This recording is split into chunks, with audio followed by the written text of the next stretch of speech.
live stream.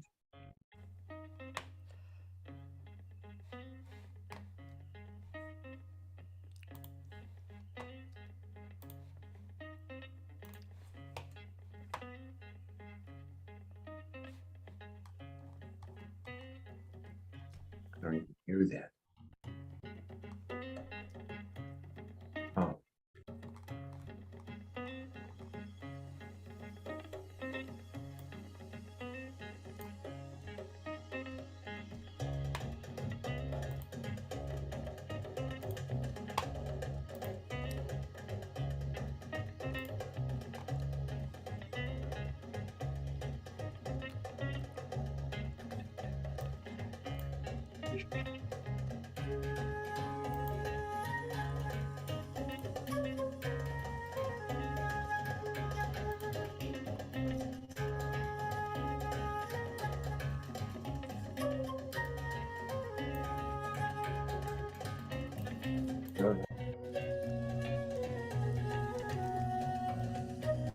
Still probably hang there.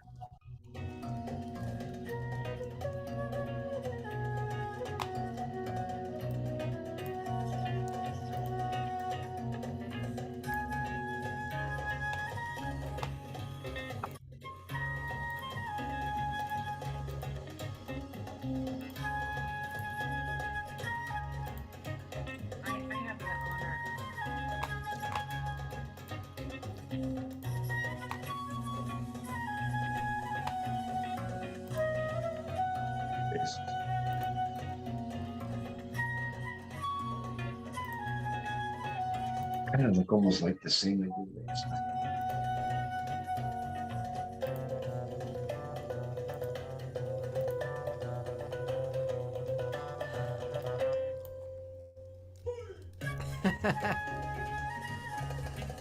Was it a towel?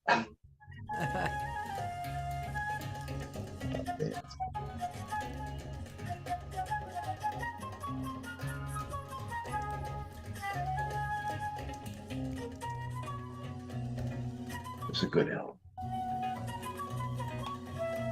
Everything we do is pretty nice.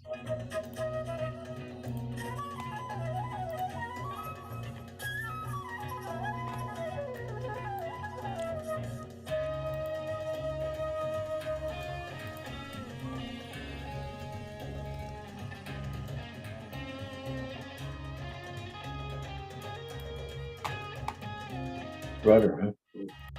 Yeah.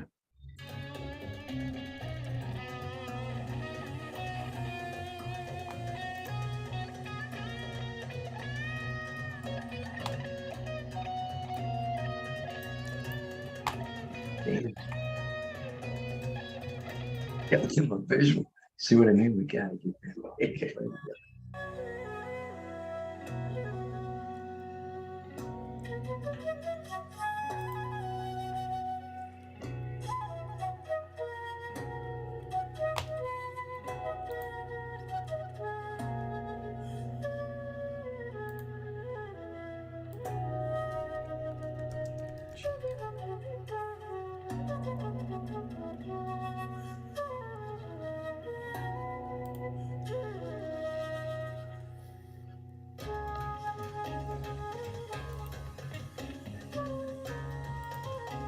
Again.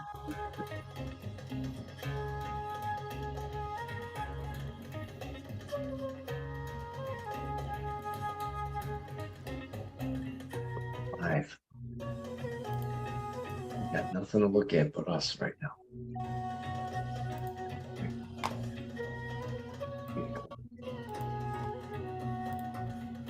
Gotta get this straight out.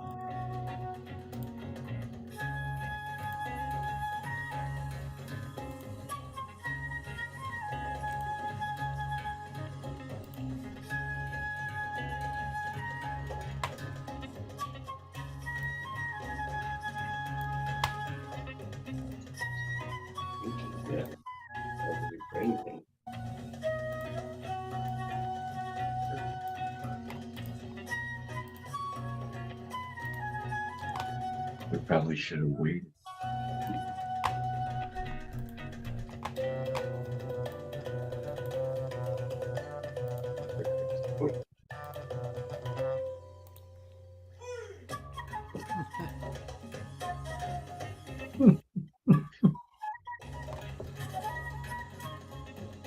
Why did he go to this? Oh, she's grabbing.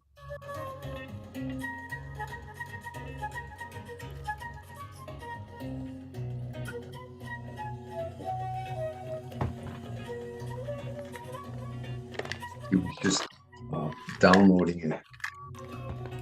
She has a CD. Bill sent her all that.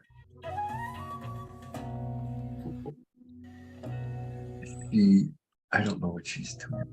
She has no access to it other than her job inside her computer. You know what I mean?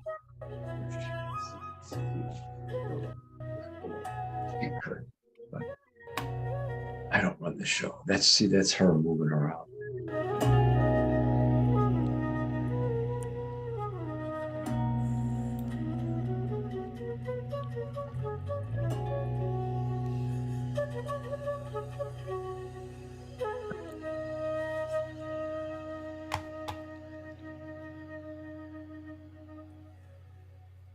Buddy. Beautiful.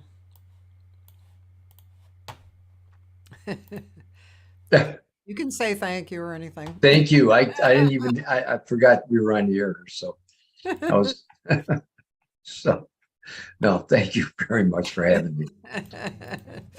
Okay, so this is my guest today, Michael Mason, who's actually been on before quite a while ago, and we're having him on again because he has a new recording that's out. It just came out, correct? Correct. Right. Impermanence. And one of his co-musicians is Yeah, this is Danny Gessling. He's one of my percussionists and hand pan players. Hey, Cathy. So we were working on something just before we had to get online. So cool. So Michael's in Chicago. We were just talking a little bit about him coming out to LA to visit, have a visit and maybe a play out here. Yes. It's better than being around here sometime. I mean, this is called now Shoot 'em Up City.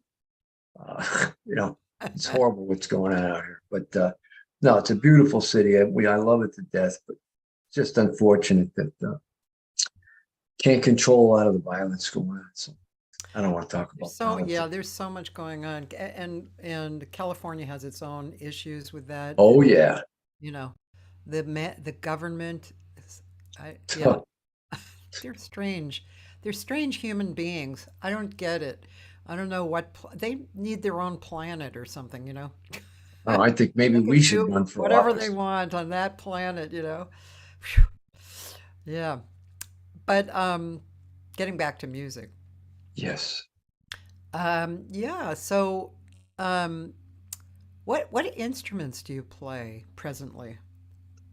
I'm on the flute, the Bowie. What is a bow? A Bao flute is a Chinese flute. Oh, okay.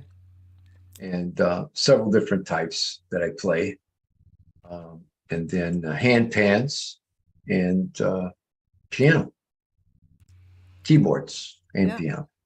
Do you play piano as well as you play flute? No. I create on workstations and pianos and keyboards. So I create a lot of the music, the orchestration of it, the score of it. I see. Yeah. And the pans, which are over there in the shot to the right. Yeah, we have a few of them here. We have about 10 of them here.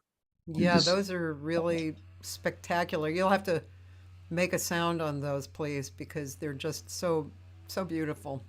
Yeah, and when we do, they just seem to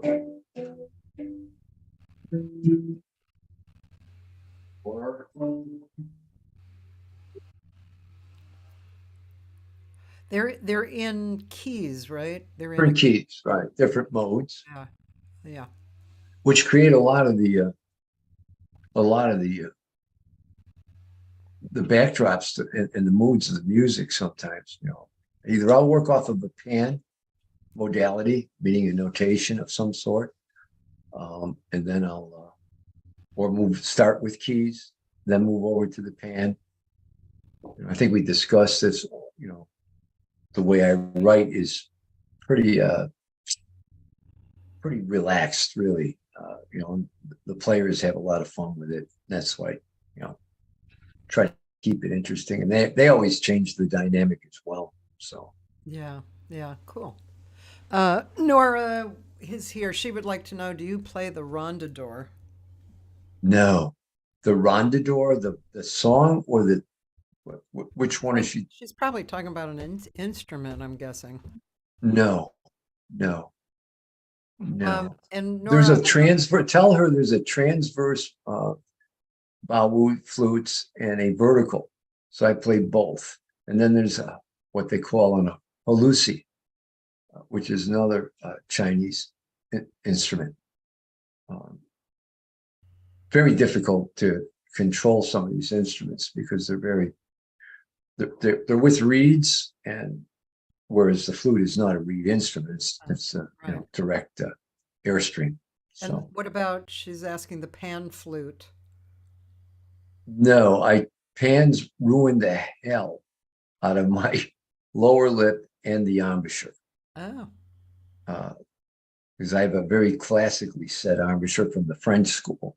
oh, And so the pans created, I used to have a couple of them. I try to, there's a sliding, there's actually make a pan that's got a sliding element to it that you can uh-huh. slide instead of actually rubbing, Yeah. getting across the hole. So to me, I couldn't get enough versatility out of it. Uh, Uh-huh. and there's different keys, Yeah. hands. Yeah. I need a lot of notes. He likes a lot of notes, ladies and gentlemen. I got to have a lot of notes to choose from. Oh. Um, so, and Chicago has been your home since the beginning? Yes, right. Yeah. Yeah, since well, yeah. I mean, since I was almost an infant, Yeah. I was in. I was kind of had a strange beginning. I was my mother's Italian. Mhm. My father was Scottish, so they're first generation. So I think I told you before. I was born in Fort Worth, Texas. You might have told me. It's been so Whatever. long, so It's I'm strange. asked. It's I'm kind of starting again. yeah. So that's okay. So, anyways, I ended up in an orphanage Oh, for 3 years. My mother wow. had a lot of stuff going on in her life. I don't ask questions. I love her to death. She passed away just last year. Sorry. But the family came back. Nice Italian family came back and got me out of there and brought me back to Chicago. Wow. And there we go. So I've here I here. never heard a story like that before. That's pretty Oh, interesting. I got good ones. No, but yeah, that's it. So it was just before I was going to be adopted. How old were you? 3 years old. Okay. She left, had to leave me there due to certain circumstances. From what I understand, my Italian uncle told me the whole story. Um, as an infant, and you had so much time. It was again, I was put in a Catholic orphanage, so it was a bunch of Franciscan nuns out of Fort Worth, Texas. Anyway, so you only had a specific amount of time before you were legitimately up for adoption. In other words, that the biological birth mother, from Oh, what my mother explained, had that amount of time. oh, So I guess they got me in the nick of time because I was going to be adopted by some. I heard it was some type of oil guy, whatever it was. So I always kid my mother. I used to do when she was laughing. I go, "Mom, what the hell? I could have been a millionaire." So she would laugh, but that's how it happened. I ended up in Chicago, in an Italian neighborhood.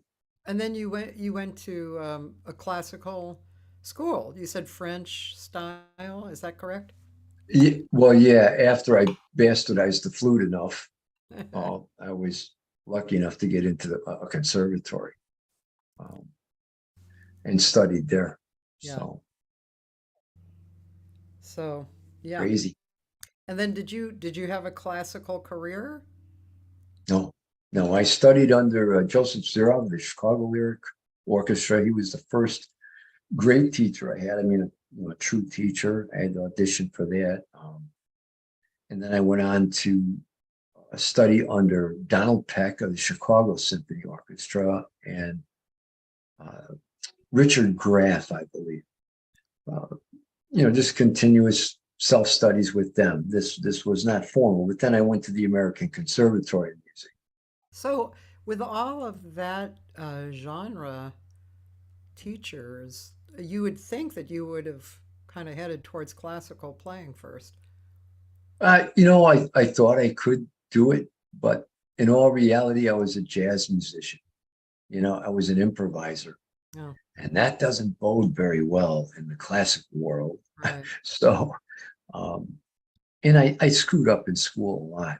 Uh, you could put a Mozart concerto in front of me, and I'd start wandering off the page within, 5 minutes. Teachers be like, well, where is he going? Because I just found it constricting and to me, but I am not what they would call a true classical player. I'm an improviser. Hmm. That's all I've been. I like experimentation. I like the avant-garde. I went straight to almost to the AACM. The Advancement of Creative Musicians were some of my big influences in the city of Chicago to have different There's a expressions. lot of that music in Chicago, right? AACM is the avant-garde, and along with Roscoe Mitchell and those guys, that a lot of great avant-garde music and experimental music in the city. Yeah. We would jam into clubs and stuff like that, and so those are the kind of the people I was playing with, jamming with. So Right. Yeah. I think, well, I don't know if I exactly told you this, but in LA, there's, I mean, I see a lot of action in the more free music. yes, you do. And And I was out in LA, in Hollywood. yeah. I had spent some time with James Newton, Uh-huh. uh, who is a premier jazz flutist. Um, Several albums out, Grammy winner. I mean, he's just incredible. And and he was affiliated also. He would come to Chicago and do work with the ACM and different things. So um, yeah, he lived in San Pedro, I think Yeah. it was, out there. Let's see, I think he was living, Cal Arts. He was teaching out of Cal Arts. yeah, and I think also he taught at uh, California State universities as well, because when I was What? there teaching, he was, He's at UC Irvine. Bill Baskell's here, manager. My man. Uh, yeah, is he still there? I believe so. Yeah, he's at UC Irvine. mhm, So, yeah, yeah, so yeah. yeah, pretty cool. I've been at this place that I'm booking, Kulak's Woodshed. I've been having at least one night a month of free music, but basically it's been Vinny Golia. You must know him, right? Uh, does he still have that quintet? Yes. Oh, okay, Well, okay. he has a quintet, A quintet. and he's still teaching at Cal Arts. And so, Man, yeah, every second Thursday we have him there, and it's just the music is so great. Oh, they're just they're just great players, and yeah, they're great improvisers, man. great improvisers. Yeah. So yeah, I said I got to come out and see it. Bill, put me on a plane to LA. I'll go too. You know, you We can got to also actually you can stream it. So you can stream it. stream, yeah, We got to get to LA. the second Thursday of the month, you can Cathy stream it. says she'll take us Yeah, around. I'll tell you where, but it's basically on Kulak's Facebook or website page. But yeah, Vinny's just Yeah, I've known him for years and years. Yeah, but there's a lot of that stuff going on now, and even I would say even the more modern jazz is improvisational. You know, I mean Oh, they have the forms, and then they go for the improvisation too, and it's pretty great. I like what's happening in music now. oh yeah. I think it's very positive. It's just unfortunate on the business side. We're being drastically shortchanged. Drastically, yeah. Yeah, no, unless you're like I said, I can't wait to get out and play out. But in order for us to do that, produce the music that everyone is really liking, and we appreciate it, dramatically appreciate it. But in order to produce this, I need at least probably a 7-piece group to create the entire mood. This is a lot of. I'm not afraid of the work of getting it done. It's the money. It's the Yeah. investment. You got to pay players to stay with you, um, and uh, and then getting it on the road. Because we would be a great open act for many, many jazz artists and even progressive rock artists across the country. We've been invited to do several things that we cannot do. Yeah, You know, yeah, um, can you find me about $5,000 that maybe. rehearse for 1 week? Over here, I got several rehearsal studios I can use, and I'll put together a group, create a 45-minute, 50-minute, uh, set, and I'm ready to go. I'll go anywhere, You but they'll should. have to pay us. Oh, yeah, that. Well, and this is not to specifically leave out your band, but you would do well to go to Japan, just yourself, and and play with people. Once people know you, they're very loyal, and I think Right. you do really well there. I used to go around the city of Chicago. Everybody would always ask me to sit in, you Yeah, know, and it was great. It was great, but I was busy composing too, as I've always had, that thing in my mind where I wanted to compose the music and the score, so to speak. So, and I'm still looking for that first film that they can use one of my tunes on a soundtrack because I think my music's great for that. yeah. Bill, did you hear that? Did you Oh, hear yeah, that? still working on that. Have you ever talked to her? No, Well, here, come on. He just walked in the door. He was over getting, I don't know, where were you?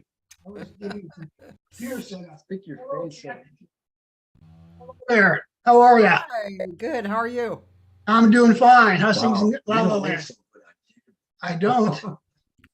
I've been out in the sun too much fishing. Yeah, things in La La Land are good. Everybody's working and having fun, doing gigs for little money but playing. At least people are getting gigs and stuff like that. That's the one thing. So, Yeah, there's a lot of music happening here. Definitely a lot of music. you And been on our really, I mean, website yet? Oh, yes. there's no lack of great players in LA. I mean, it's an Oh, yeah. embarrassment of riches actually. So, it's good. Chicago's the same way. It's a melting pot. There We're are the so same many way. great players. Yeah. I got Yeah, kids 15 years old just killing it. great. Last week we had a clarinetist named Harvey Wineapple. Do you know him? No. No. He's from San Francisco. He's about my age, and he does a bebop and a Brazilian thing. He's played with like shitloads of great top Brazilian people, and oh boy, the band. There was a flutist, a Japanese Uh-huh. flutist, Rumi, and a guitarist, 7-string guitarist, and a percussionist, and him on mostly clarinet. It was really quite stunning, really I can beautiful. bet. Sounds like a great combination. Yeah, great, great arranging, and yeah, clarinet and flute playing Brazilian is just really beautiful. Clarinet's got a great sound. In fact, the baú flute has a clarinet sound to it. Oh, If you play it alone on the new album, do we have a baú on the first album? I'll play one. Oh, on this on the Uh, new album. second one. It's on the The new album has a, do you know what cut they?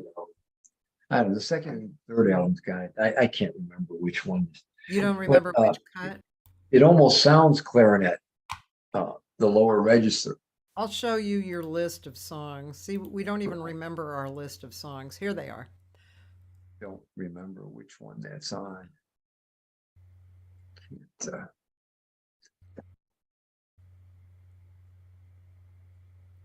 I don't even know what. Yeah, that's Impermanence. Which song? I don't know which one it would be on. I can't remember. Can't remember. No, that's the Freedom song. That's that, by the way, that Freedom song Yeah. is being used. We're trying to get it out there. It's going to be for we're donating it to the Ukrainian consulate Oh, to it's going to be on a YouTube video called Freedom. well, let's listen to that one, shall we? That's a, yeah, but you know, I wish we could, it's not posted yet on YouTube. Right, but let's listen. Yeah, Okay. it's kind of a strange piece the way I put it together. I mean, we can play something else, but we can play this. Yeah. Is it number 3?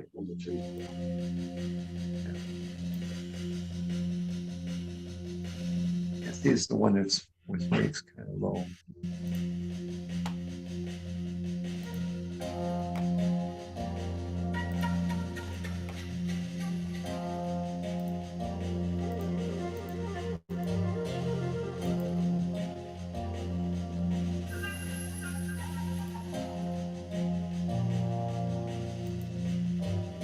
Thanks. There's one problem with that record. That Freedom tone is mixed on the record. And Freddie. Wait, no, it is one.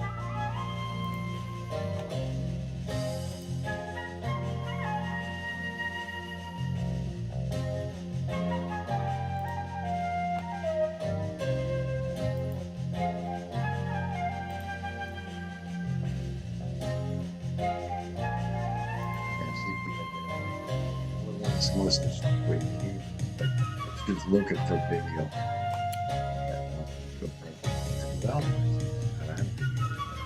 Not out there. Video of me playing something.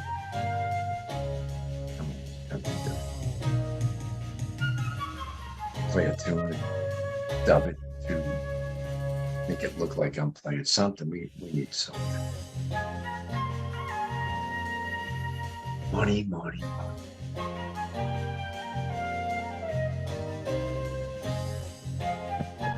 Red.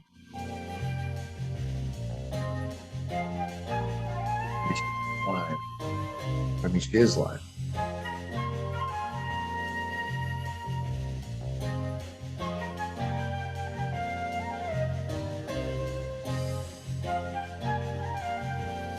Yeah, he's all messed up. Could have had yesterday too. I'm messed up. Which I tell you.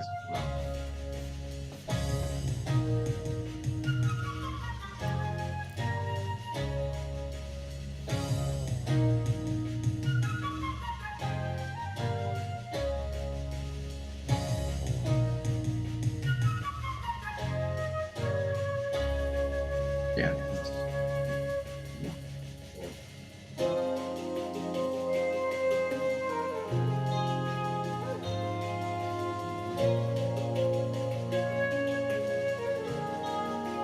Yeah, we had that visual. Well, you're ready to go with that, aren't you?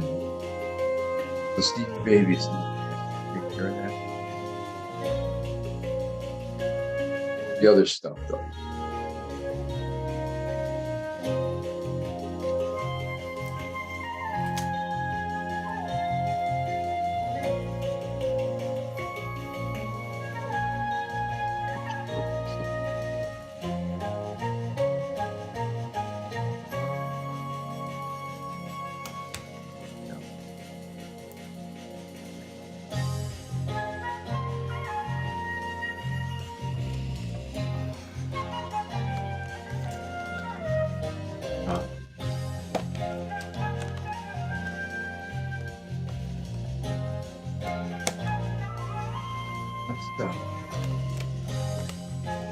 What's the length?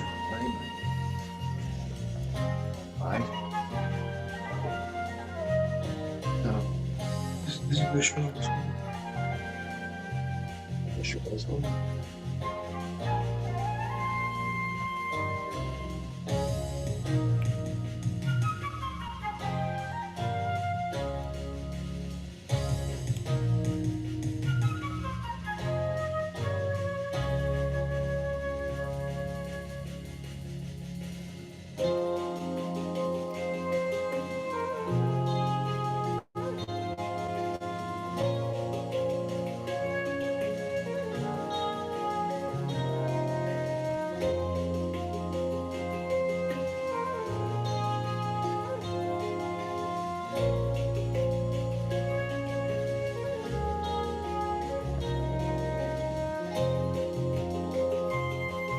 And I hope they don't have these visual ones.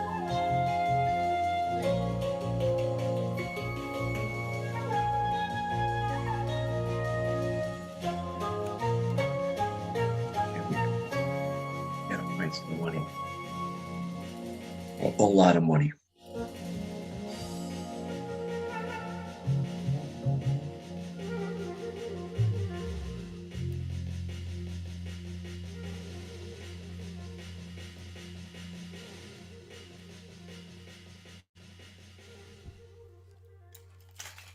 Great. So, I was just reading what you wrote on your CD.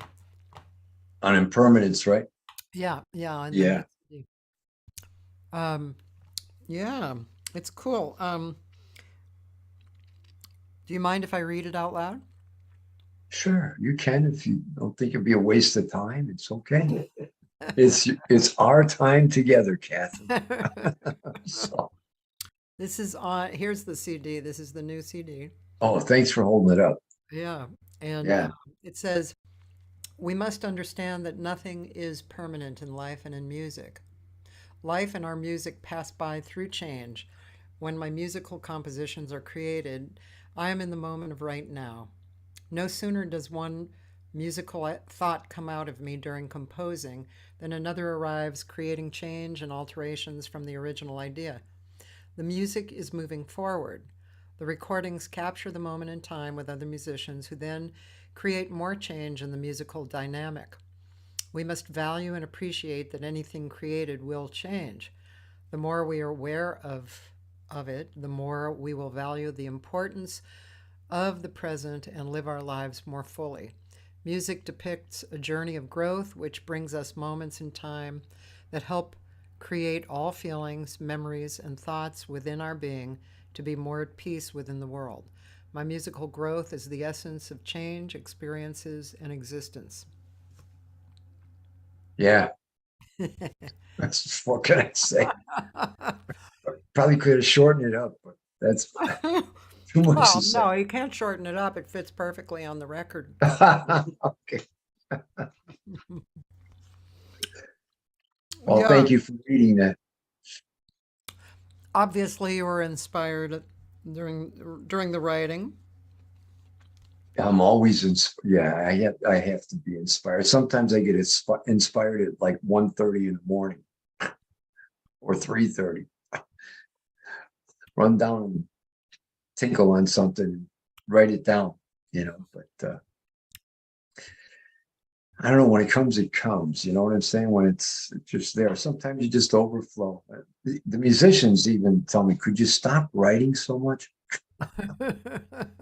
We can't cover all this stuff.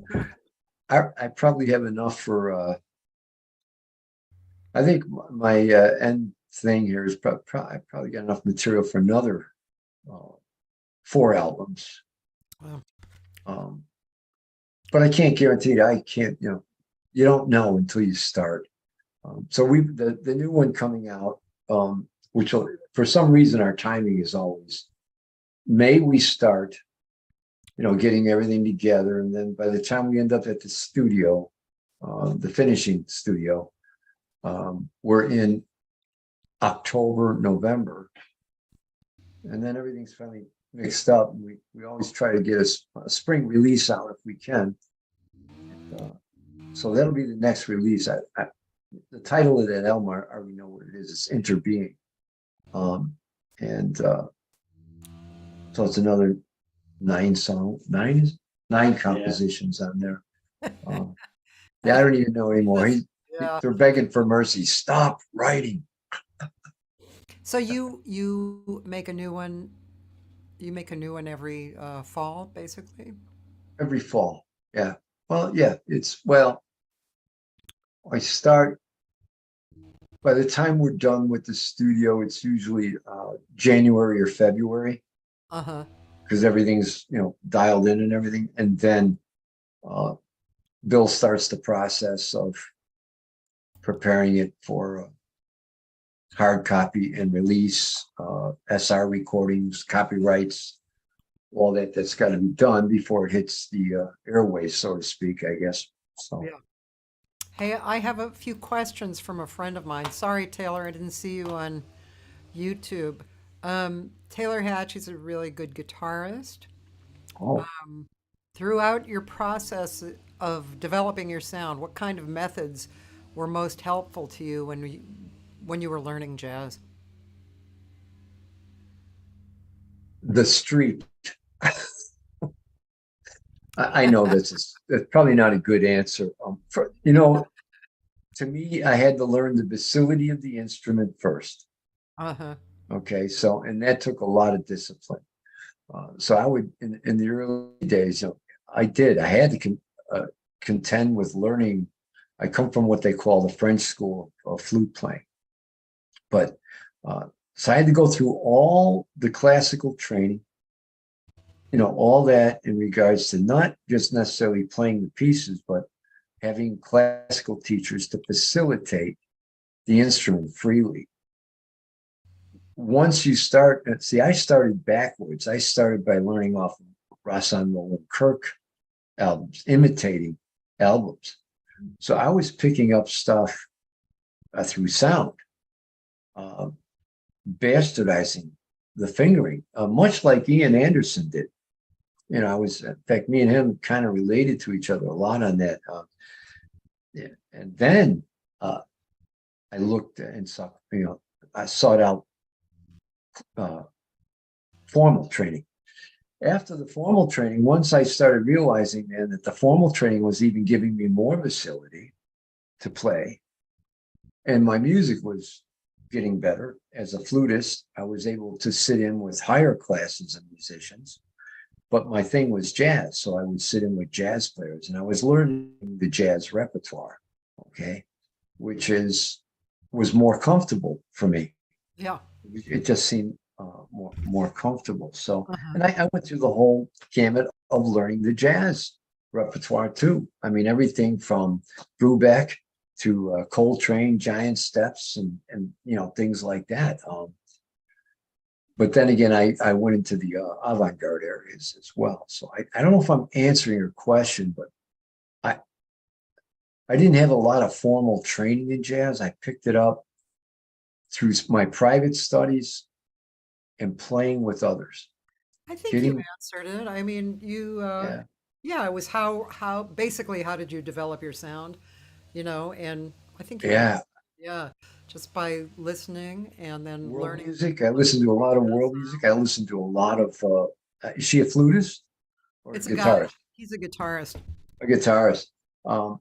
I've been influenced by instruments all my life. Like cello, guitar, whether it's Brazilian, whether it's jazz, whether it's whatever. I would just listen to music from everywhere. Trying to think, hey man, and I would play along or jam or do whatever I did. I wanted to be able to always be with someone. Let's say if you pulled out a guitar in the middle of the street or at a party or something, I wanted to be able to pick up that flute and play it, along with the guy. Yeah.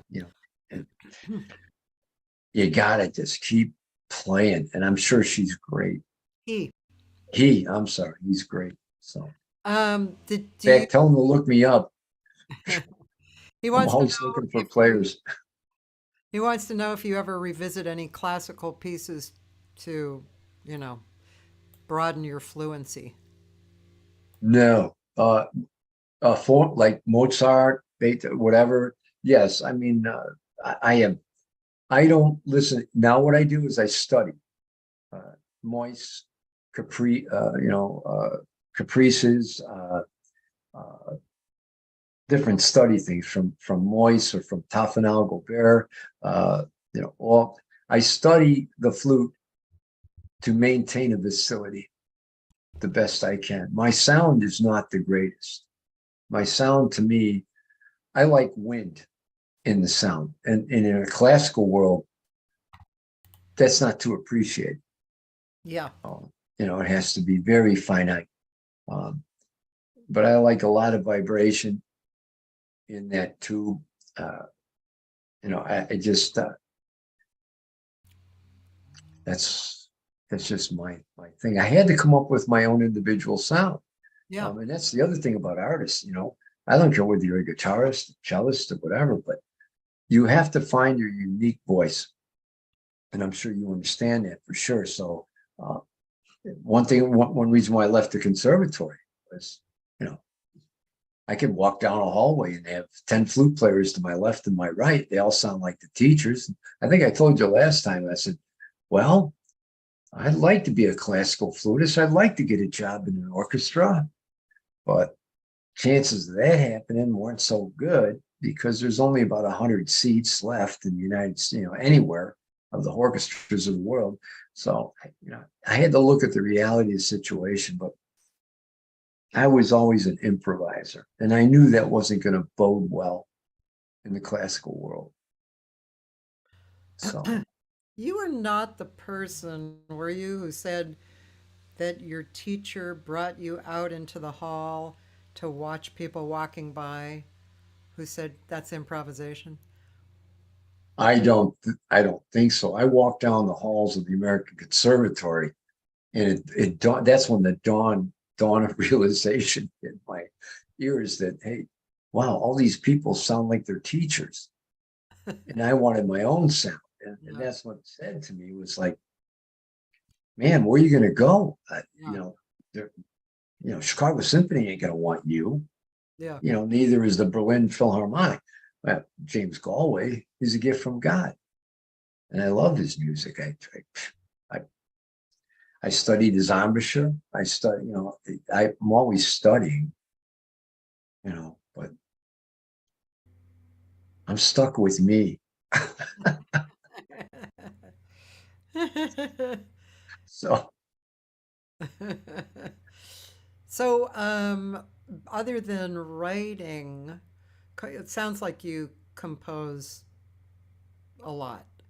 And so, other than that, what do you do with your time? well, I'm still teaching firefighters. I don't know if you know, I don't know if you remember, but I forgot um, that. yeah, 42 years of flute playing and 42 years of firefighting. But I'm retired, long retired out of that, but I still teach at different academies, to make extra money, to keep everything going. So yeah, I've always said I've been blessed with two wonderful careers. One about giving back, which is what firefighting is, helping others and doing things. And I've been very, very fortunate with that. So Do you ever find subtle similarities to from between firefighting and playing music? uh, not not really, other than you must be disciplined. The discipline of firefighting and the discipline of being a musician, you have to have a discipline. It's not like the rock days, where you're going out and doing whatever you want to do. You'll pick up your guitar, slam it out of a set of Marshalls, and go party in a hotel somewhere. That's not what I'm about. There's a discipline, and firefighting is an extreme discipline, and so is music. I look at it as a discipline. Yeah. I gotta. If I didn't, I'd probably be smoking too much pot or something. I don't know. I wouldn't, you know what I mean? And I don't even smoke reefer. You know, I think I drink too much. I do have that leaning towards a cocktail. So, but anything else, I don't have anything that goes to an extreme other than flute playing and firefighting. So those are my extremes in life, you know. And you know, obviously my marriage. So My husband, for some weird reason, in the recent months, he had like a cognition that me and my friends were extraordinarily committed to music. And, yeah, you know, like that we did it every day. I don't know why all of a sudden it happened. I'm not really sure. I mean, every day I do some music. I practice every day. You know, see? yeah, I mean, so, Yes. but I don't know why all of a sudden, after 20 years, he's like, wow. Yeah, you go, wow, you might be really dedicated to this or something. Right, Well, like I just figured it out. hobby. Well, like I say, you know, my wife and my dog have listened to every freaking bad note and good note I've ever created. You know, those two individuals, and I consider my dog almost human because he's always with us at our sessions. And there he is again. He's a gold. Well, we have nothing but golds, and he sits in the studio sessions all the time. But my wife and my dog are like that. They're kind of my. They're not even an audience. I would say if they could really clap their hands or something, they'd probably get booed off the stage because they're tired of listening to, you know. How would you like to listen to the, you know, diatonic scales of a minor seventh chord 33 times? You know what I mean? So it's not, you got it. She's a saint. My dog's a saint. Can we see your dog? I don't. No, I didn't do that. Oh, There he is. Hey, buddy. So he sits in the studio, and sometimes he'll wear a Kangoo hat and some shades, and that's it. And he listens to us making all these crazy tracks all the time. And sometimes he'll lift his head up and he'll just go, "Really? I got to listen to this again? Can't you guys get it right?" So that's funny, man. He really looks like he's just totally enjoying being. he's so laid back. He doesn't bark. He doesn't do anything. He listens, like I said, man. I mean, I'll be screeching on the flute, and he doesn't even flinch. He's like, he'll just lift his head up. He goes, "Really? That sucked." See, I had a dog. I had a Doberman for a while who, when Yeah, they're wow. I would teach, um, he would howl, Oh yes, see, yeah. which, that wasn't good for my students. Okay, so now I'm going to ask you. So if I'm going to practice Oh, here. what should I practice? One or two things. Long tones? I've heard that. Long tones, yes. And it's a simple chromatic. Did you? I mean, get moist.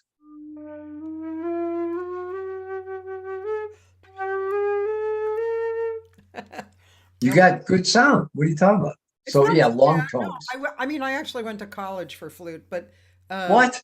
yeah, Well, but I mean, I never, just as I was beginning to get a real facility, I decided to sing instead. I don't know why I chose one or the yeah, other. but you're a good singer. Thanks. But, You are. during the pandemic, I did take a few flute lessons from good players, but I didn't really continue practicing. So I'm leaving my flute out. So, so I can pick it up every now and then, but I'm still not practicing. But Benny Maupin actually told me long notes. Often, yeah. Long tone. Yeah. Moise has a specific study that we would always use all the time. It's a study that deals with the chromatic downward movement of it. you start on C or B, or then you go to B flat, and you're equalizing the temperament of the instrument. Because the high end is, you have to almost blow pretty freely to get a lot of the high notes, but the low notes are really the flute is very strange. I mean, every day I pick it up. Sometimes some days I sound horrible. Some days I sound great. Some days I sound in between, but low notes, very hard. And most people don't understand it. Low notes takes more air than the high notes, and the embouchure. There's only 4 positions really. And I learned that from Jimmy Galway. I had attended a master class with him many, many years ago. And we were always taught with this smiling embouchure, bring the lips back, right? No, you got to have the frowning embouchure. You got to have a lot of, so that's what we would do, is the relaxation to get that low end. And then your lips would kind of come together. It's hard to explain, but it's a lot of practice, and you got to get good teachers, man.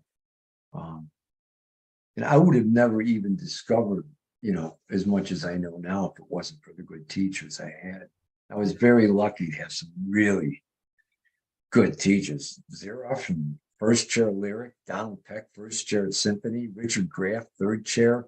Who else did I have? I had Newton on jazz. I had a lot of great teachers. Yeah. So I've always wanted to play the alto flute, actually. very And cool. maybe if there was maybe if I had an alto flute, I would play more. I think that that area of resonance is really, It's a beautiful sound. That's in G, the key of G for alto, but it's I don't know. I think Yamaha makes a really decent one for about $5,000, $6,000. You can get. I used to have a couple of them, and way back when I was a flute. I was playing flute, oboe. mm, An oboe destroyed my embouchure for flute. It was back in the rock days, because I was, doing all this great progressive rock music. So I had an alto flute, I had a soprano flute, I had an E flat flute, I had my C concert flute, I had a piccolo, I had an oboe, and my guitars, because I was a guitarist. I actually played a lot of finger picking classical guitar work huh, until those that's a long story in itself, where they got ripped off. I think yeah, I told you that, how I found yeah, the I think flute. so. Yeah. Well, I mean, yeah, imagining oboe and flute embouchures, It didn't work well.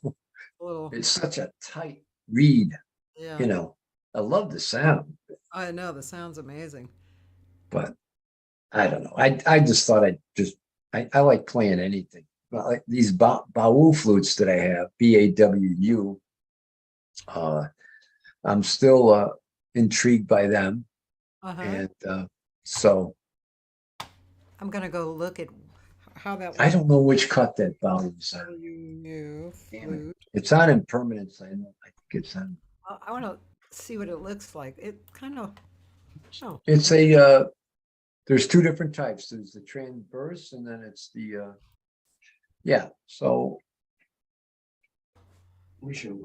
that would be vertical blowing, that one. And then uh, the maybe. transverse ones are blowing like a flute, but Oh, you don't blow into it's a reed. You actually cover your mouth in it. it's a reed.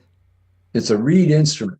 Oh, so this guy, he's Yeah, playing. Eastern music is where my vowels come from. Oh,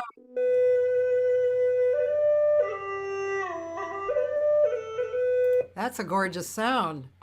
Yeah. So there's a reed. Yeah, he's covered, his whole mouth goes over that reed. Now there's a vertical one that you play that your mouth goes around too, that's the transverse one. So if there was those are all verticals. That's another vowel. I If she see. uses, yeah, She, same thing. so it's, yeah, Interesting. She's described. Yeah. They're very hard instruments to control Uh-huh. because the low end has to be so softly breath breathing in, you have to find that a lot of it's from the inner cavity, Yeah. because flute's the same way, it's like I have to use diaphragmatic things in order to especially push out high end. Yeah. Still a lot of diaphragmatic support for playing wind instruments, as every player knows, Flute has no point of resistance where other reed instruments do. Yeah. Oh. Yeah, it's really interesting. It's interesting when I compare the voice to it as well, Well, the 'cause voice is the closest thing to. it's a hard instrument, the voice. It really is hard to I get the can't balance. imagine. I can't sing. I mean, I sing a few notes, but I can't. I can't. I wouldn't be a good singer. Taylor has another question. He said, if you're learning or revisiting a tune on the flute, what routine do you like to use when you're internalizing a piece? Wow, that's a deep question. He means like a cover tune or returning to one of my tunes or whatever. What? He didn't How would he? specifically say, so Um, I don't. I kind of do it the classical way. I'll look at a piece or I'll look at the piece overall. First of all, I want to find out what key it's in.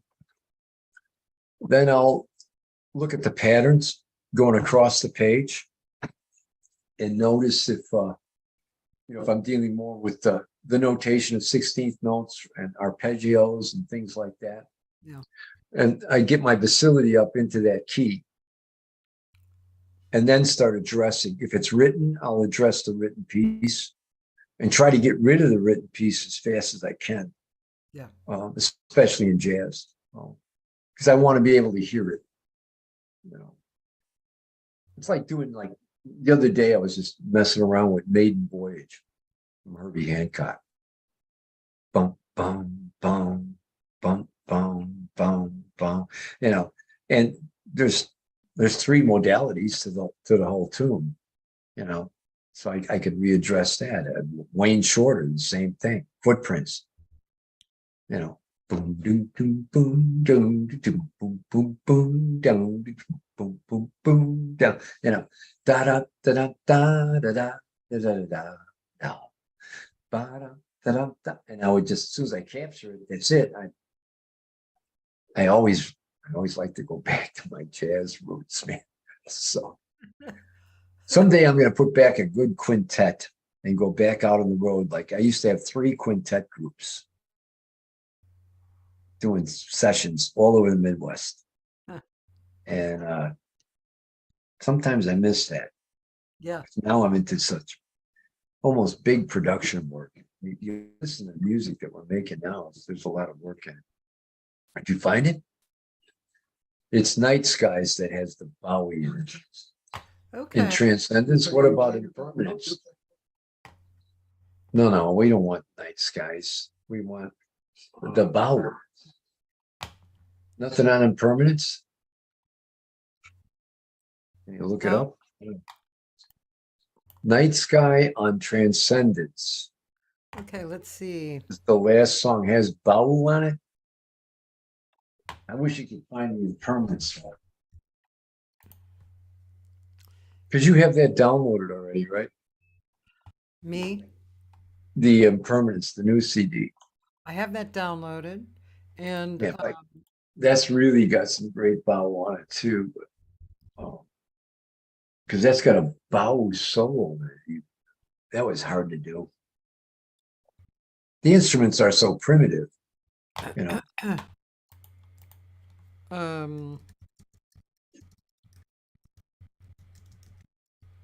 Yeah, I don't. Wish I could. Maybe it was the third song. Okay.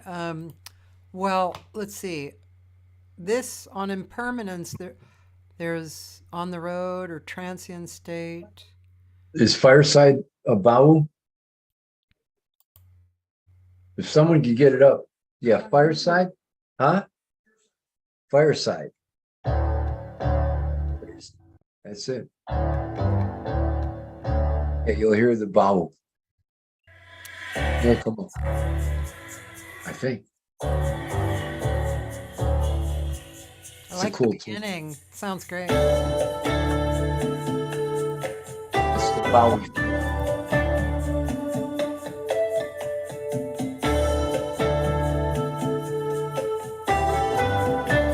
That's a cool tune.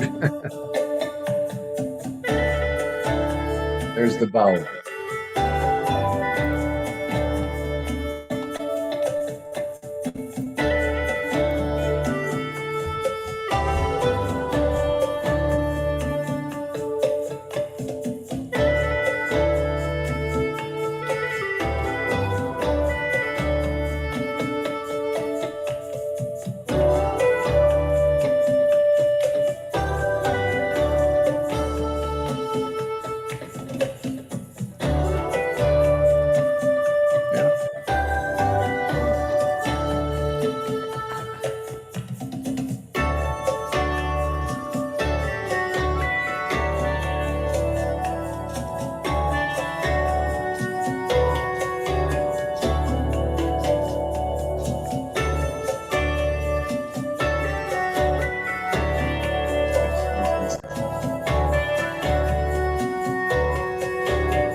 love that.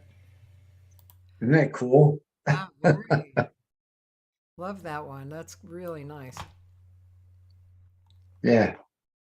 Fireside, right? Right. Yeah. Fireside.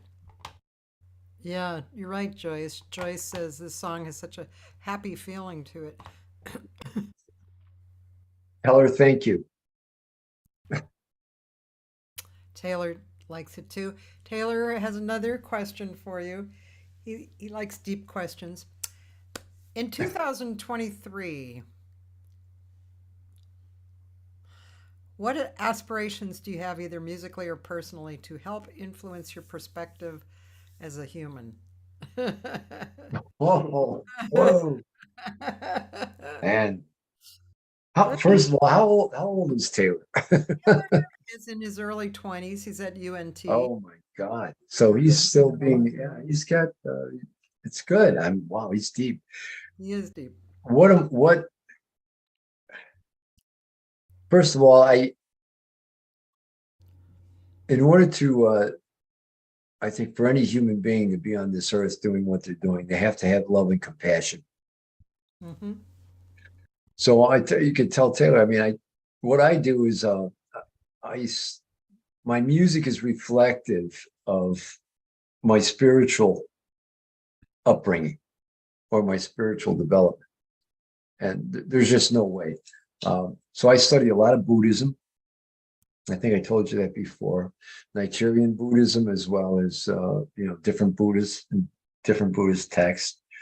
But and then I was also raised a Catholic, so I still have a lot of Catholicism in me. Meaning, there's a higher perspective of something dealing with life. But I believe that in 2023, I keep working at my spiritual development because I know that I'm running out of time. Time is running out. I'm now 70, and time, I'm in my last, we'll say, quarter or whatever. And I want to leave the proper footprints in life, the best that I can for the people that I know and love, which is everyone. I try to make sure that it's everyone. And I'm not perfect. And I need to stay spiritually developed and grounded somehow, some way. And I find out that when I work with and read these canons and these studies and even the gospel, everything is very common and it has one theme, and the theme is you must have empathy, love, and compassion for others on a daily basis, on an hour-by-hour basis. Everyone's got different opinions. I am saddened by the world events constantly, but man, if I were to let that get me down, I would never make progress. So since he's in his 20s, stay positive, stay tuned to the music. The music will bring you where you got to go. And, develop your spiritual entity. It's really what's going to keep you sane. I mean, you got to do that. You got to treat people with respect, and it will come back around. Karma and dharma and all that is absolutely true. What you give is what you get back. I mean, we produce records and everything else, and we always say, "Hey, I'll go out there on the street and sell." Yes, take your CD. Yeah, give us $15 or $10, whatever it is. I'm the type of person, that would just say, "Here, take it." I would rather you forget about the money, even though I need it desperately. But I would rather you took the music back with you, and if it did something for you, that's what you want to be remembered for your creations that do good for others. So I don't know about the best way I can answer that. That's what I'm going to keep doing what I'm doing. Yeah. So, yeah.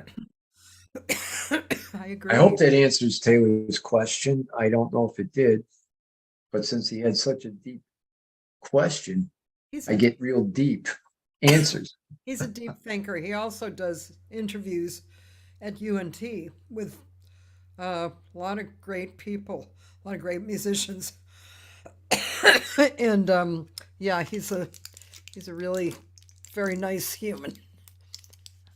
Tell him that I'll do whatever if he wants me to interview or whatever, I'll be more than glad to sit with him, man. He sounds like a beautiful person. He also said you look great for 70.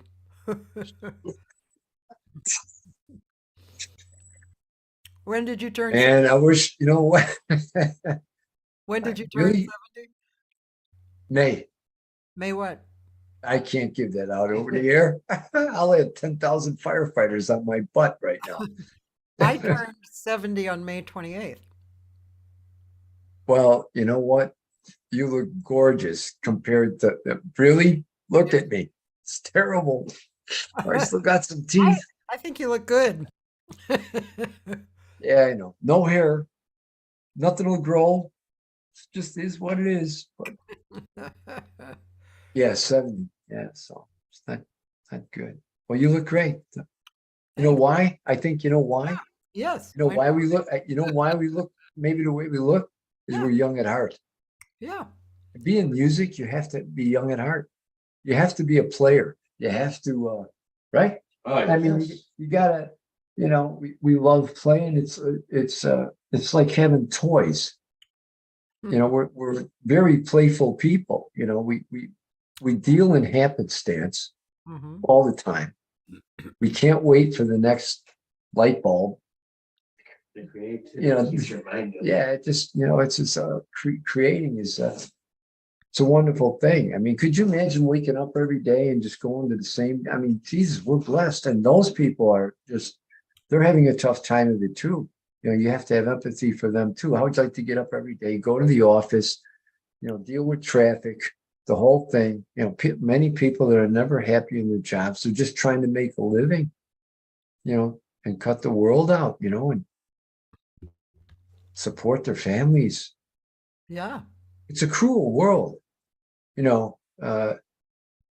Even in Buddhism, it's suffering is something we must learn to deal with, and it's always there. You know, there's a few things that we have to deal with, and it's birth, sickness, suffering, and death. And in order to go through those hurdles, you got to create a positive base of some sort. You have to try to stay somewhat in the moment and deliver happy. And I think if you deliver happiness to others, you're going to get it back, and it's going to help you, you know, get through these things. I'm not looking forward to dying, but it's coming. No, none of us get out alive. No, and a lot of people never think they're going to live forever, and it's, you know, whatever. I think that's the greatest thing about being a musician and being a composer and everything else. Creating always gives you something more, you know. There's something more that's going to be coming, you know, and then what it gives you back. I mean, you know, when I make an album, I rarely, we're playing it now. This is the first time I've even listened to my stuff since we made it, probably. Yeah. You know, I don't like, I'm always on to the next thing. Yeah, You me know. too. I know. So, Actually, right now I'm recording vocals on this project, and I'm doing it in an unusual way for me. I go to the studio, I take one song, sing it, edit, that's it, done. Moving on to the next one. wow. Very unusual for me to do it like that, but because my time is comfortable right now, I can do it like that. And the studio is he's not a super busy studio, so he's totally fine about me doing like 4 hours, and that's it. You know? Yeah, see, we're sending tracks back and forth, Yeah. you know, to players, like, you know, to Fareed or whatever, you know. I mean, that's how we're doing it. And that had to be done, especially during the pandemic. I mean, that's the only way we were able to communicate. There was no playing out or anything like that. So Yeah. Yeah. that's what I do with our time. So Hey, Danny, do you agree? Yeah. You agree with everything Michael's saying? Oh, yeah, No. pretty much. Yeah. Yeah. I'm the character. Can you hear me okay back here? Yeah. Yeah, I mean, the music for me, it's everybody in the world's listening to us. It's crazy. So it's We're like getting it Steely back. Dan. Yeah. We're like studio musicians. We don't play out. We're a mystery. So, We don't even have our faces on the albums. That's right. That's right. There's not even a group shot, man. no. I figure we'd lose sales. Just kidding. Hey, Danny, where Yeah. are you? Where are you from? I'm in the next town over in Darien, Illinois. Have you been a Chicago person your whole life? Yeah, I was a Chicago carpenter, flooring installer. I just retired last September. I was retired a month, and now I'm a consultant for another flooring company. So, yeah, and Mike's got me busy, so I'm more busy now than when I was working. Well, he was a drummer though Oh, for many cover groups, right in Chicago. I mean, he was all over the place. oh. You know, the only reason I acquired him was I was learning all these hand pans, and I said, "Well, that's great. I can't play a flute and a hand pan at the same time." So I just stopped them, saw him at a club one day, and I said, "Hey, can you come out to my house? I think you can keep a beat."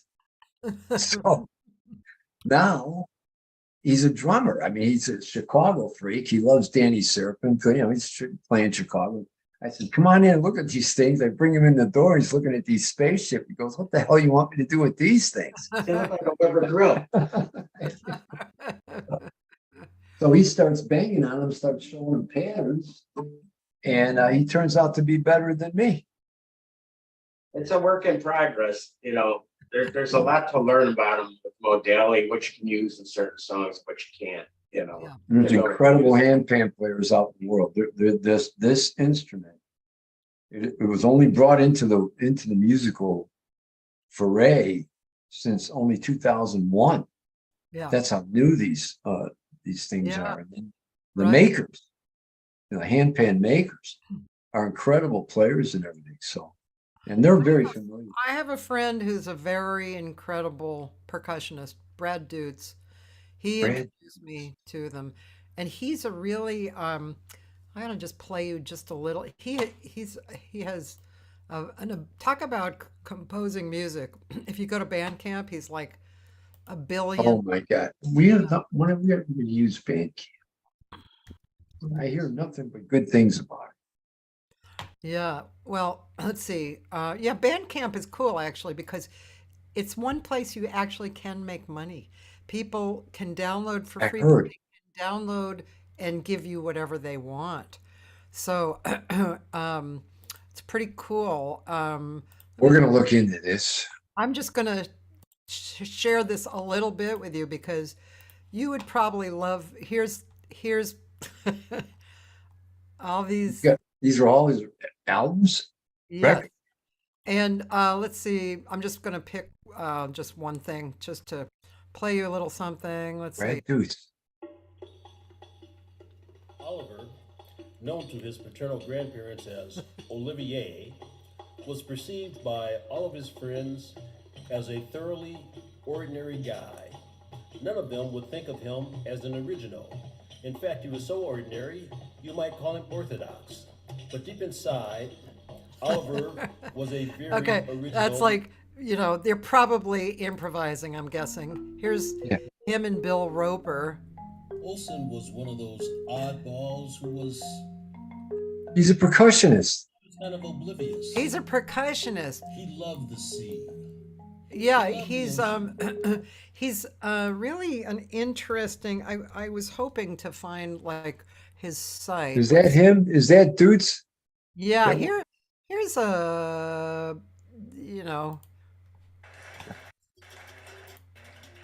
Opening night. Oh, he's like an Iris Biscuit. He's like ours. He's like Iris, like our percussionist does all that stuff.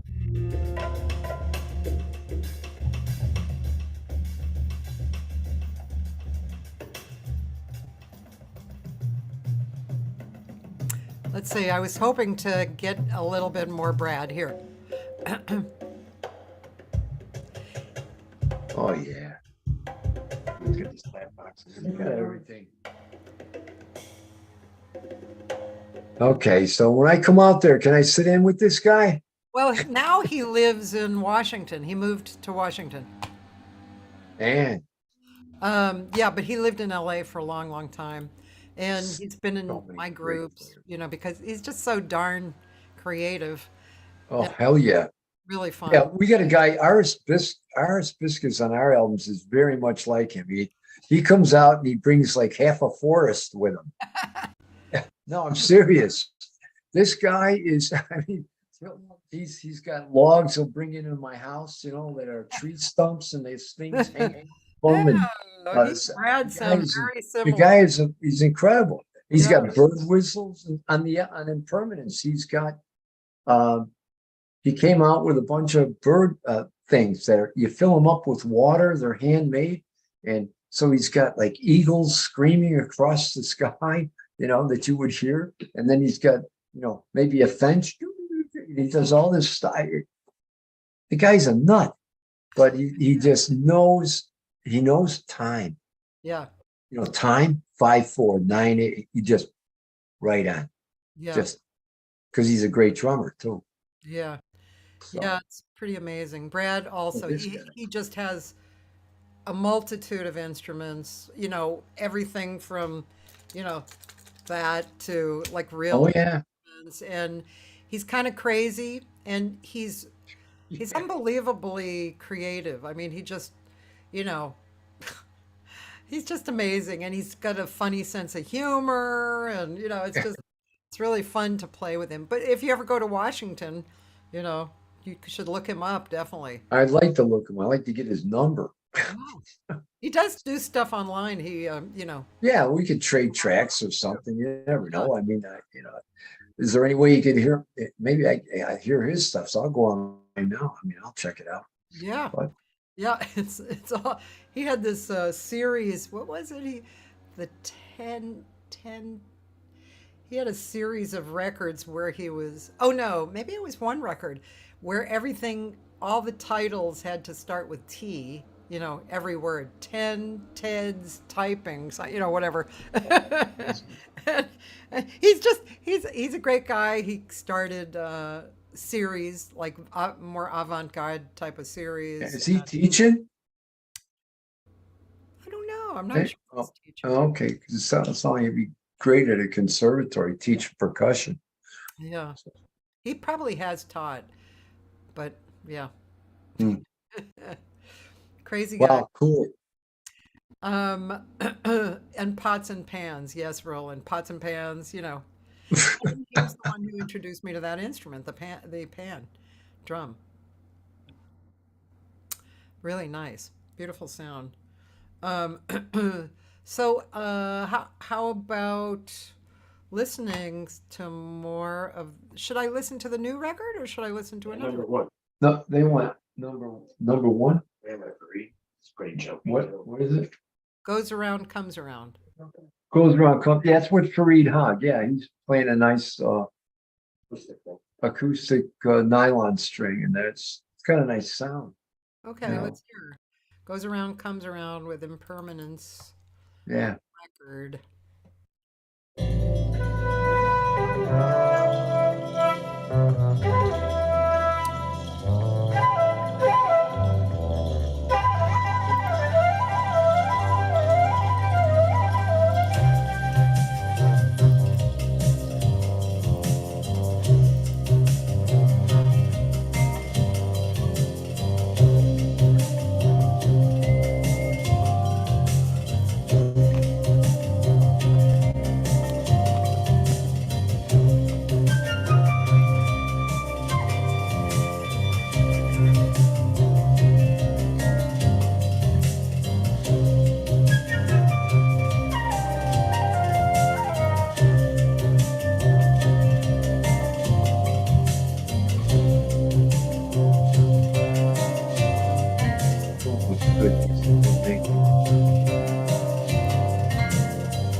others love it.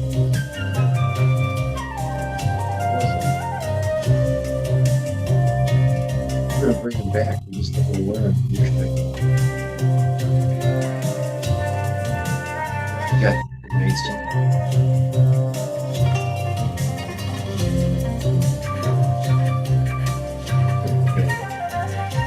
Come on. Back in the room is better than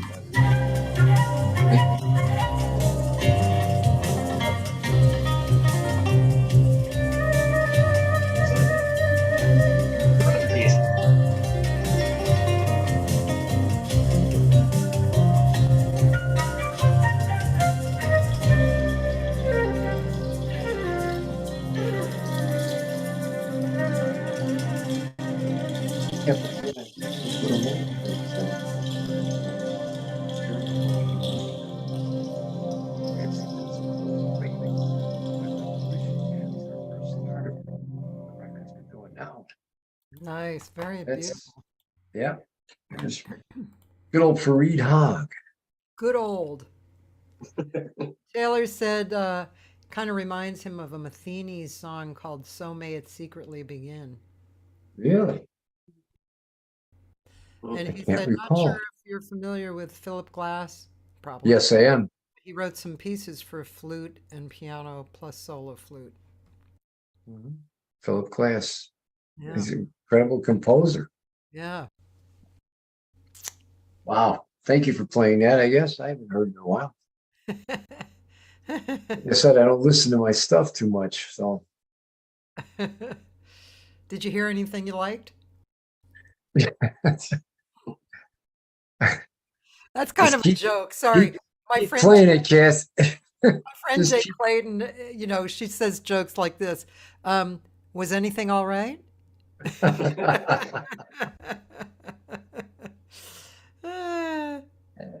Good times.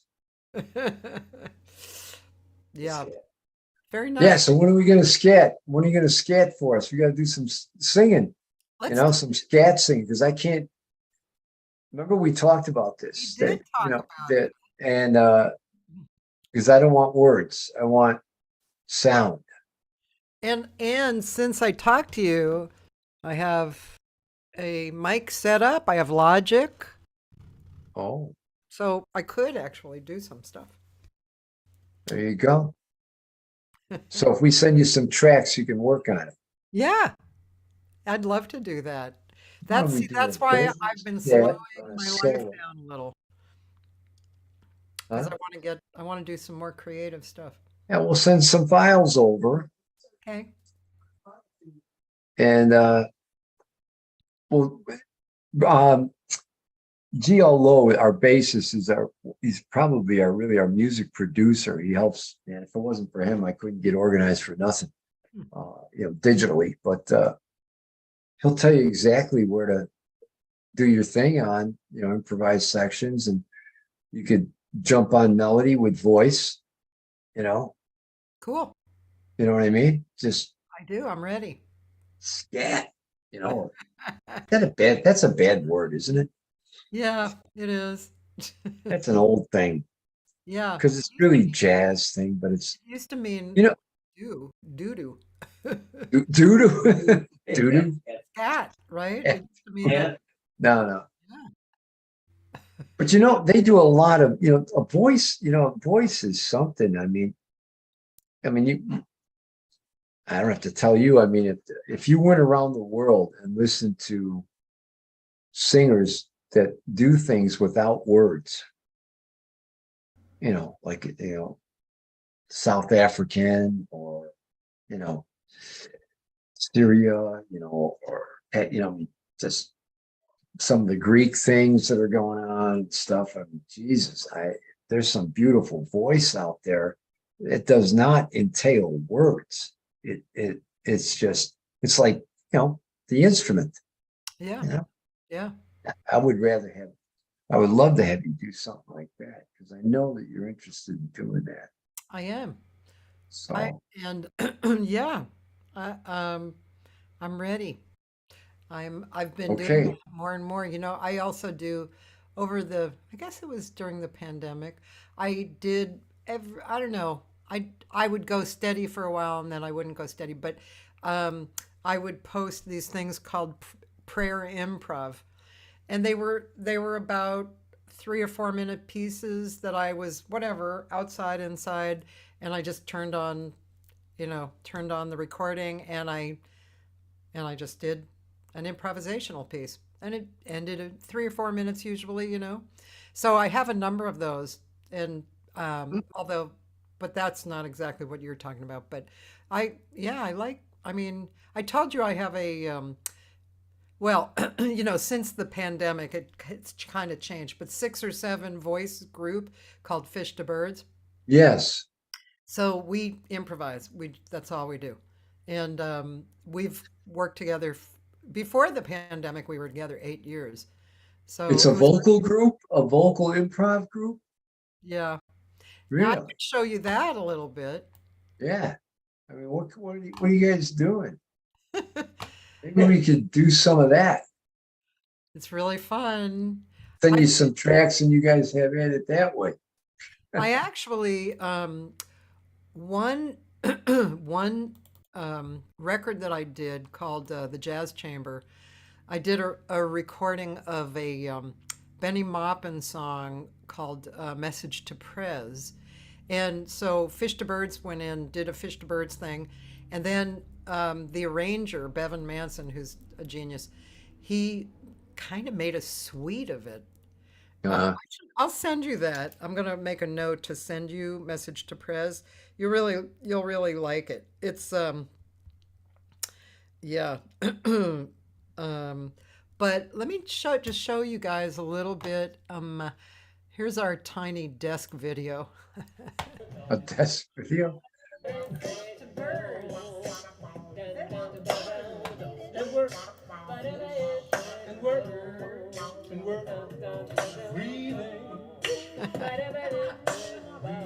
Cool.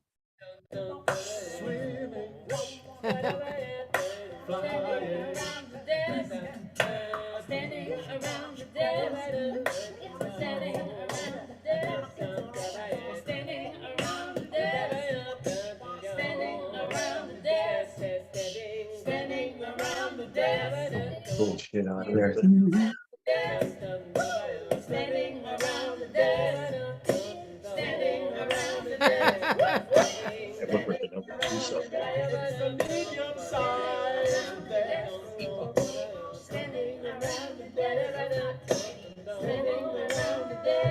Some of the tracks, they come up with it.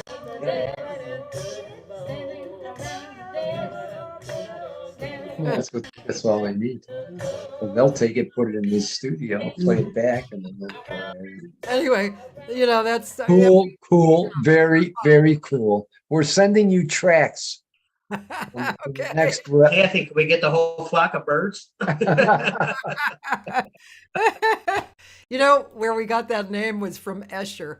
Like Escher, Fish to Birds. Fisher, Escher, yeah. We always morph. Yes. Oh, that'd be cool. That'd be cool. Yeah. Cool. Let's do it. We'll send you some stuff.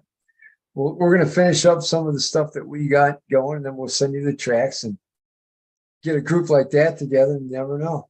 I don't know. I don't know what to say. Get to a 15 piece, Yeah. Because it's all about, that's a cool time signature. We use a lot of that. That groove. Yes. Yeah. Yeah, we do tend to use those kind of, rhythmic stuff. Several of the people in the group are very, attached to African Yes. rhythms. And Cool. the guy, we have a Filipino guy who brings that into it. And the girl on the end, she is kind of a rapper almost. And Rapper. Wow. yeah, so, and then there's me who's I do the chromatic scale thing and the wall. I always bring in waltzes. 3, 4. Yeah, Cecily brings in 5, 4, and sometimes Well, that's me though. I write 5, 4, 9, 8, 12, 8. Or just all different crazy stuff, 7, 8, all that. So, but yeah, It's Yeah. all once you get the groove, right? It's like Oh yeah, that's it. You got it. it's a beautiful thing. Yeah. Digging it. Yeah. We will do this. I have instigated more fish to birds things because first of all, I'm an instigator. Good. And I love that form of singing with people and improvising. It's so much fun to do. And Yeah. yeah. All I know is we got to do this. We've been talking about it now since the last interview. That's So true. now that I know, now that I got a sample, now we're going to be tackling you. Yeah, I'm gonna also send you another record of mine with Brad Dutz on it. It's called Yeah. The Moment, and we made it a while ago, but most of it is forms, although there's a few improvisational pieces on it, and but it's good group. There's no bass player. Pianist plays synths, and Uh, there's guitar and sax, and Brad Dutz on percussion, and we had a lot of fun, that group, and we're still kind of working together. But Brad lives in Washington, so yeah. and the guitarist came down with uh, uh, what's the name of that condition, disease, where your body kind of stops working. It's one of those, so unfortunately he can't really play guitar that well anymore, which is a crying shame because he was one of my favorite guitar players. Kind of Schofield-ish, like, Oh, wow. yeah. Wow. Yeah. So, yeah. So, what else do you want to tell the crowd? Anything they should look for? Now, Bill, I think that Michael should have some videos online, man. Yeah. We're Yes. working on it. There's the one that we released this with the first one. The Ukraine thing. Oh, But that's using that's that's using their images or images we got from journalists and stuff. right. You're making a movie, right? Yeah. Well, they're making it. It's a dissolvement of photos and stuff. And some of it's pretty graphic, really. Yeah. But it's that's what it is. Yeah. The war, Yeah. unpleasant as it is. It's really crazy. That's what it is. Yeah. So let's see. So we're people are looking for impermanence, and do they go to your site to buy it? How do they buy it? Being set up through CD Baby. See, yeah, but we can't buy through CD. We're setting up with CD Baby streaming, downloading, and then we're putting together our website, fireflute.com, where we're going to have the entire CD on there, and then we'll be able to purchase all the CDs on the new website. Okay, now you just said something that I didn't know was happening at this point. CD Baby has actually moved into allowing people to go there and stream the artist? Yes, it's all been set up. It should be on their processes, their downloading process to all the different internet sites right now. Within the next week, everything should be up.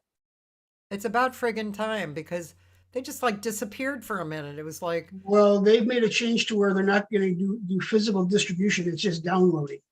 well, that happened several years back.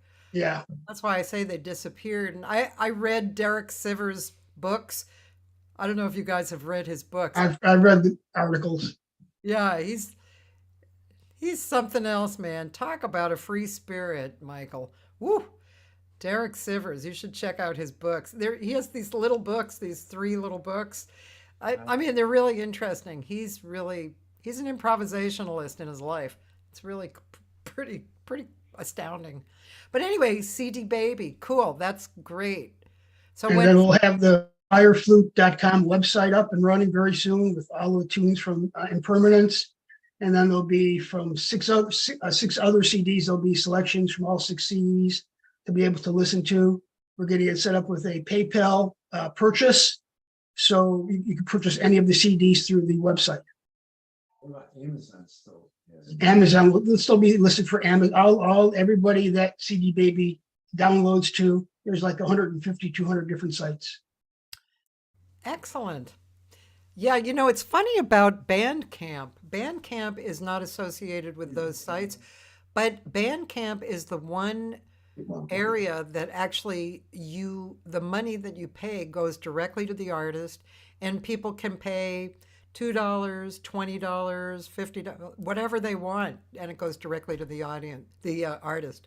It's kind of an interesting, I mean, it's, you know, you kind of don't know where to turn because Amazon and iTunes are basically and the others, but Amazon and iTunes, you know, a lot of people are connected to those, but you don't get very much money as an No, no. more than Spotify, but not very much money, you know. Well, Amazon does, they sell, you can get hard copy on Amazon. Because I noticed that sometimes I'll see an album of mine up there. Yeah. And the original price was 13 or something. And then somebody bought it in Sweden or something and put it right back on Amazon for 26. Sometimes I see the Japanese selling for like $200. Yeah, it's It's like, Yeah. I wonder But we why don't they're see selling that. it. We don't see that. That's the problem. We don't see that as the manager. Nothing. I get an email and that's really about it. Okay, well, where's the money? The email ain't money. Yeah, no, it's not. It's not. Oh, yeah, Joyce, on Bandcamp Fridays, the artists get all the money. But I think they do anyway, Joyce. I think I get all of the money Bandcamp. Or maybe I don't. I don't know. I haven't really pushed Bandcamp a lot lately. because if you looked at, like, let's say an album, our album came out, or anybody's album, and you're getting 99 cents for a download of a song. Yeah. So if you were to, I mean, I don't even know. I mean, if somebody even gave me $2, I'd be making more. You know, I know. from a record. Right? What would it be? If they got it, I don't even know. What's it cost for them to download an entire album on iTunes? Well, now or you something? have a monthly account for $10.99 That's a right. month. Sit there 24 hours a day and download music. And your friends can get at it. And your friends can use it as well. We lose even more. All right. Can't win. It's really an interesting. Yeah, go It's for it. interesting, you know, figuring out how to actually make some money on recordings. So I won't say it's impossible, but it's definitely challenging, you know. Oh, Yeah. well, we're not alone. It's happening to everybody. It really is. Well, that's Oh what yeah, definitely. Mhm. Radio airplay lawsuit. Sorry, Michael, I can't really hear you for some I reason. thought they did a lawsuit that a lot of us are jumping onto is the radio airplay, paying for radio airplay. People aren't getting their things from BMI and ASCAP, things such documentation monies, things like that. Oh. So Yeah, there's a big lawsuit on it. There It's must be against 2,000 musicians on this lawsuit. really, and suits Oh, against BMI or ASCAP? Well, I don't. There's actually a big lawsuit that just happened where two people have been embezzling people for a long, long time, and they've been brought to court, and they would now owe millions of dollars. They've embezzled money from people who were not even in the music industry, fake accounts, so on and so forth, and they're being imprisoned now Oh, after millions of dollars of ripping people off. wow. There you go. There you have it. Musicians unite. Oh man. Yeah, that's a whole other area, isn't it? BMI and ASCAP and that whole thing. I think licensing actually is the way to go, but that's like a whole career you have to go after. It's not just like a Oh yeah, some licensing will come along. You said that in the very beginning, like one of your Right. songs would be a great movie song, but it really is a career. You have to really work on it, you know. So, but it is a way to make money for us, you know. Lot, right, yes, a lot more than what we're doing. Yeah. That's for sure. A lot more. So Well, this is an unusual week because I've been doing mostly archives. I went on vacation and also I have to finish up 3 records, so I just decided to do archives mostly. But this week was you, and Friday I'm interviewing Darius Brubeck. Darius. The, Dave? Don? Dave's son. Whoa, Wow. Cool. He's older now, obviously. yeah, he's like us. He and his wife, Catherine, and a filmmaker, Mikhail, he and his wife wrote a book called Playing the Changes, which actually talks about what their influence was in South Africa, because he taught there for years, and yeah, and so politically, how it affected South Africa, jazz, and I guess the Brubecks, and so their book, I don't think it's quite out yet, but also this Mikhail, he made a documentary about it. Playing through the changes, yeah. Playing through the changes. I've already heard something about Wait, this. playing the changes. Hold on, let me you might have heard about it because why not? Let me just here we go. Playing the changes or playing through the change. It is playing the changes. Playing the changes. That's a jazz thing. Playing the changes. Yeah. So anyway, it's going to be fun talking with them. So that's Friday. Wow, awesome. Yeah. So thanks for being one of my live guests in this period of time where I don't have too many live guests. You'll probably be coming up as an archive soon, Yeah, I know. Past tense has been. So, By the way, you're 549. what's that mean? You're my 549th live. Interview. You're one busy lady. You're a one busy, beautiful woman, and I got commend you for everything that you do. I mean, when I was on that website of yours, and then going through your art, not the archives, but all the club stuff you're doing, all these things. I mean, I got a lot of respect for you. I really do. Thank you. Thanks. Then we're gonna be sending you some tracks. Yep. Okay. You gotta I do that. really am waiting. I'll be Get excited. those tracks into with those 6 other people and see what you guys can come up with, Yeah, we will do that too. right? And Danny's onto that. He says, "Yeah, man, get him over there He's got the perfect song for it, he said. Cool. for that beat." All right. Well, thanks for being on. Nice to see all you guys. Yeah. And Thanks for having us, man. yeah, have Thanks, Cathy. All righty, Kathy. a Thank good you. rest of the day. God bless. Goodbye. Bye, guys. Goodbye.